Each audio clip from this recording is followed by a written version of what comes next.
Hey guys, Zomfox here, and today we're going to be looking at the 2023 USFL Semifinals betting picks. So we have finally made it to the playoffs, and it's time to look at exactly what my picks are for the two playoff games.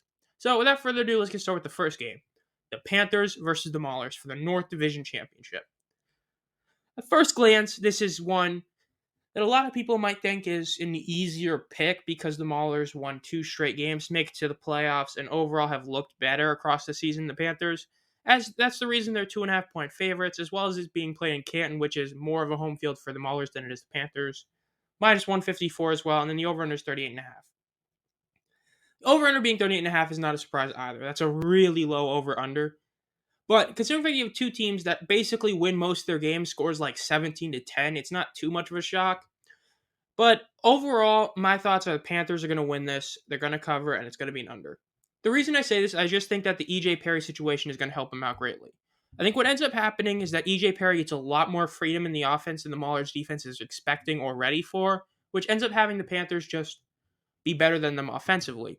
But since we're still talking about the Pittsburgh Maulers and Panthers defense, both defenses are going to do a really great job at stalling each other for the most part. But in the end, the Panthers barely get the W in this over-under, which I think a lot of people might pick the over, but I think this is going to be an under type game. So I know it's a controversial pick, but I'm going with the Panthers to win. Then the South Division Championship between the Breakers and Stallions. Game is at Birmingham, so the Stallions have that home field advantage, minus 2.5 on the point spread and minus 154 on the money line with a 44.5 over under.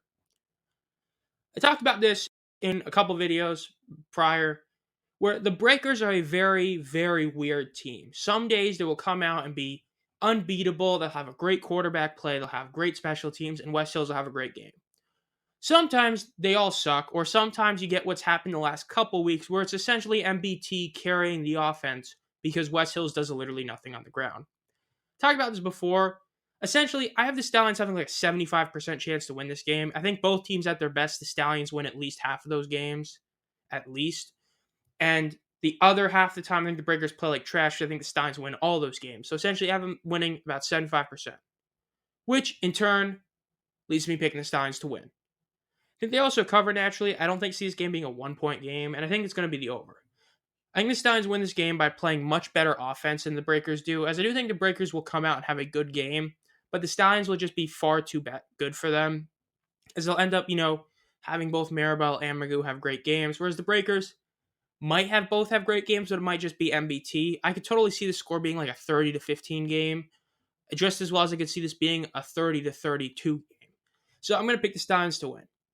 Now, overall record has become very weird. Essentially, it's gone from me having a much better money line and worse spread and over-under to the over-under actually being better than the spread, which it's like never been, and the money line being near 500. I went 3-1 again in the over-under, but did really bad in the spread and money line. So we'll see how it happens this this playoffs, so we'll see. Overall, this has been Zomfox. If you enjoy this content, make sure to subscribe and hit the bell. And as always, have a great night.